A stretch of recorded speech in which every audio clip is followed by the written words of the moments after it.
बिस्मिल्लाहिर्रहमानिर्रहीम। आप YouTube channel देख रहे हैं। पाकिस्तान और दुनिया भर के देखने और सुनने वालों को राशिद अरल का सलाम। सबसे पहले जी आते हैं, आज कुछ अहम डेवलपमेंट्स हुई हैं उन पर बात करते हैं। और कुछ बात करनी है जो अवानों में हलचल मची हुई है। इम्पोर्टेड हुकूमत कुछ और चाहती थी, हो कुछ और गया है। और इम्पोर्टेड हुकूमत चाहती थी कि नई क़यादत जो आने वाली है और इस्टेब्लिशमेंट है उसके साथ इमरान खान साहब की लड़ाई जारी रहे और लड़ते रहें ताकि हम बचे रहें। लेकिन इमरान खान साहब ने इस सारे मामले में अहम किरदार अदा किया, क्योंकि जितना भी उनको दीवार के साथ लगाने की कोशिश की, जितना भी जो कुछ भी उनके साथ किया गया, लेकिन घूम फिर के इमरान खान साहब की जो झोली में आकर जितने हैं फैसले गिरे।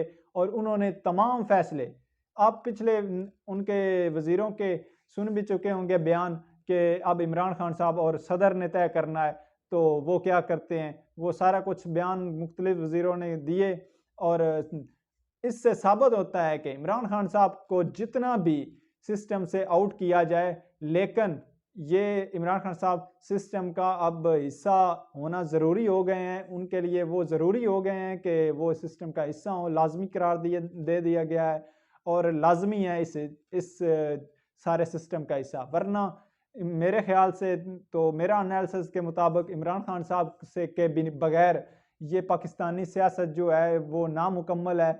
और जो कहते थे इमरान खान साहब को सियासत नहीं आती, वो भी आज बहुत शर्मिंदा है और तरह तरह के प्रोपेगेंडे कर रहे हैं कि अब क्या होगा और कभी फिर आगे वाले आने वाले दिनों में क्या होगा। कुछ कभी कुछ ऐसे प्रोपेगेंडे कर रहे हैं और उनके एक दिन में 3-3 बयानिए आते हैं और पता नहीं क्या वो सोच रहे हैं और क्या कुछ कर रहे हैं। अब एक नया प्रोपेगेंडा कर रहे हैं कि इमरान खान साहब के सोशल मीडिया को किसी तरीके से नए तकर्री वाले जो नए जो क़यादत है, नई क़यादत है, उसके साथ लड़ाने की कोशिश कर रहे हैं, तो वो भी नाकाम होगी। आज असद उमर साहब ने भी कहा है कि हम आने वाली क़यादत को वेलकम करते हैं, हमारा कोई फेवरेट नहीं, हमारा कोई किसी से इशू नहीं, कोई किसी किस्म का इशू नहीं, क्योंकि अगर होता तो हम सामने आते। हमारा नई तकर्रियों से कोई इशू नहीं है, क्योंकि इमरान खान साहब बार कह चुके हैं कि मेरा कोई फेवरेट नहीं और ना ही मैं किसी से डरता हूं। और इमरान खान साहब ने ये शो भी किया है अपने फैसलों में से कि मुझे कोई प्रॉब्लम नहीं है, ना ही मैं किसी से डरता हूं और ना ही मुझे इस तकर्री से कोई प्रॉब्लम है। तो उन्होंने शो भी किया और सारा कुछ फैसले भी इस तरीके से किए। और अहमद मीर का एक बयान था कि निजी टीवी पर कि उन्होंने कहा था कि उसी दिन ही, एक रात में ही, आज ही अगर फैसला हो जाता है, समरी पर दस्तखत सदर साहब कर देते हैं, तो ये इम्पोर्टेड हुकूमत के लिए ख़तरनाक होगा। क्योंकि वो चाहते थे इमरान खान साहब स्टैब्लिशमेंट से लड़ें, नई जो आई है क़यादत उनसे लड़ें, लेकिन ऐसा हुआ नहीं है। इमरान खान साहब अभी तक जो भी फैसले कर रहे हैं बहुत अच्छे और बड़ी समझ बूझ के साथ कर रहे हैं। और सियासी एक पारा है जो वो जमान पार्क में तो ऐसे ही चल रहा है, चिल हो रही है जस्ट। तो बाकी उसके मुखालफ इस्लामाबाद में और कुछ और बैरून यूरोप में एक दुआइयाँ मची हुई हैं और बार बार मुलाकातें और बार बार फ़ोन कॉल्स और मुख्तलिफ चीज़ें हो रही हैं। इसके ऊपर एक और भी बात है और वो है कि आर्मी चीफ जो नए बने हैं जनरल आसिम मुनीर साहब, उनकी सदर आरफ अलवी से बात हुई है और टेलीफोनिक रब्ता भी हुआ है इमरान खान साहब से। ये हमारा मीडिया नहीं रिपोर्ट कर रहा, लेकिन आपके लिए ब्रेकिंग न्यूज़ दे दूं कि रब्ता भी हुआ है। दूसरी जानब इमरान खान साहब को GHQ से वो इजाज़त भी मिल गई है परेड ग्राउंड में उतरने की, हेलीकॉप्टर उतारने की। और इम्पोर्टेड हुकूमत ने वो इजाज़त नहीं दी, लेकिन जो इंतज़ामिया है वो कह रही है कि हम हेलीकॉप्टर उतारेंगे और वहीं से खान साहब आएंगे, चाहे इस्लामाबाद वाले इजाज़त दें या एक DC के साइन की वजह से हम इतने बड़े लीडर की जान को खतरे में नहीं डाल सकते।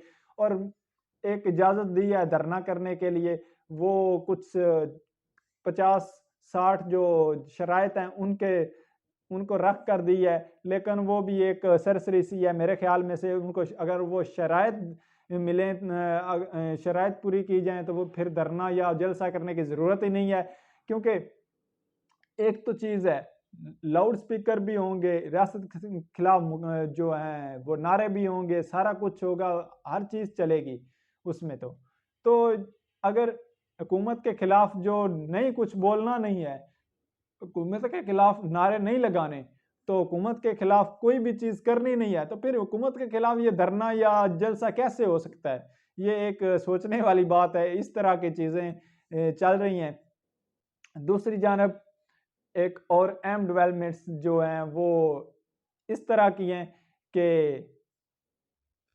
इम्पोर्टेड हुकूमत बहुत डर गई है और कल के जो जलसा होने वाला है उसके लिए बहुत बड़ी तरह तैयारियां बड़ी सतह पर तैयारियां हो रही हैं। इस्लामाबाद के रास्ते को बंद कर दिया गया है और कुछ चीज़ें ऐसी कर दी गई हैं कि सारे ब्लॉक और वो सारे कंटेनर हर चीज़ रखे जा रहे हैं।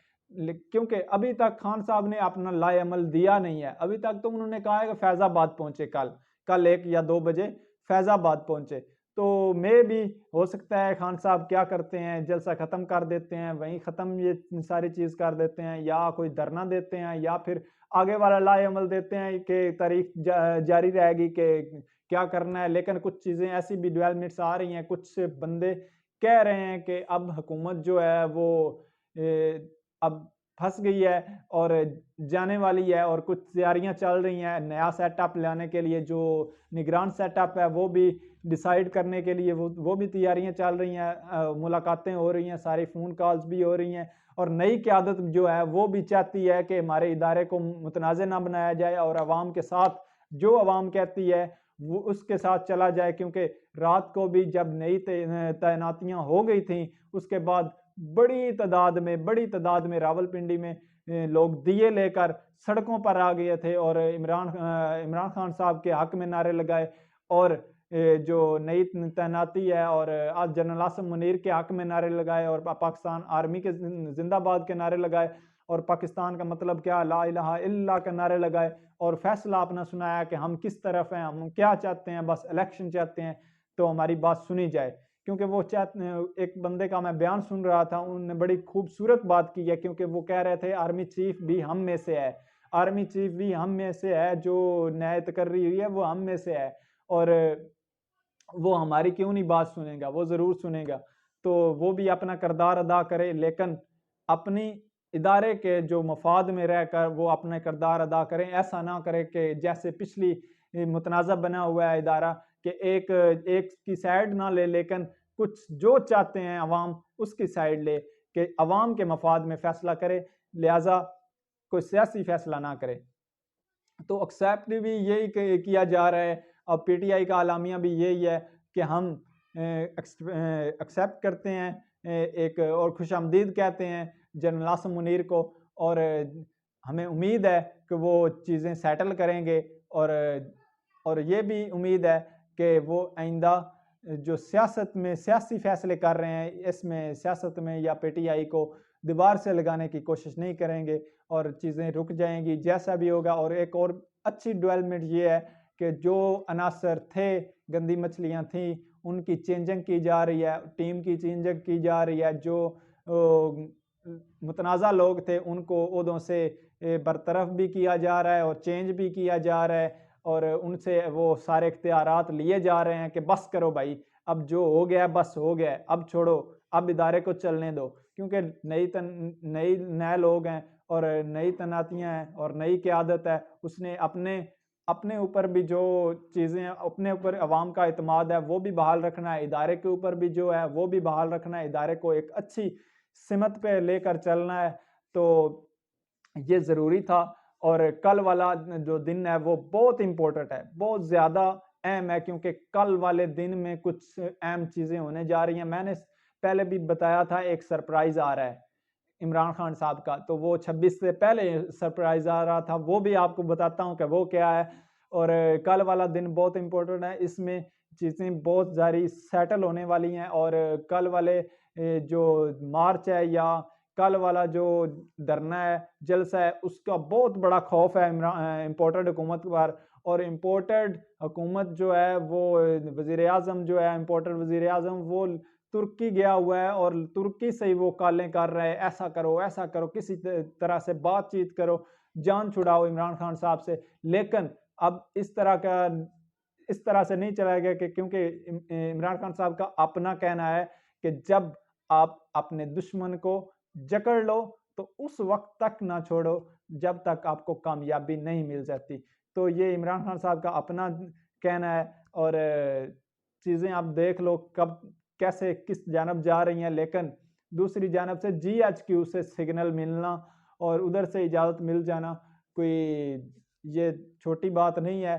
चीज़ें अब सेटल हो रही हैं। आप एक दो तीन चीज़ें ऐसी हैं कि आप ध्यान में रखें। अगर आपको समझना है कि अगर पाक फ़ौज या स्टैब्लिशमेंट न्यूट्रल हो गई है या किरदार अदा नहीं कर रही तो वो एक दो चीज़ें हैं, बल्कि तीन चीज़ें हैं। वो एक चीज़ उनमें से पहली चीज़ ये है कि देख लें कि पर्चे हो रहे हैं, नाहक पर्चे हो रहे हैं या नहीं हो रहा है। तो वो भी जो केसेस चल रहे हैं वो ठीक जानब जा रहे हैं या गलत जानब जा रहे हैं। एक चीज़ ये पर्चों वाली, दूसरी चीज़ कि इस्लामाबाद पुलिस का क्या रवैया है, वो क्या करते हैं और कैसे वो पेश आते हैं लोगों के साथ। तीसरी चीज़ FIA लोगों के साथ कैसा सलूक करती है। ये चीज़ें अब चल रही हैं। अभी तक के लिए इतना ही। अपना ख्याल रखें, अपने इस चैनल का भी। अल्लाह हाफिज़। पाकिस्तान जिंदाबाद।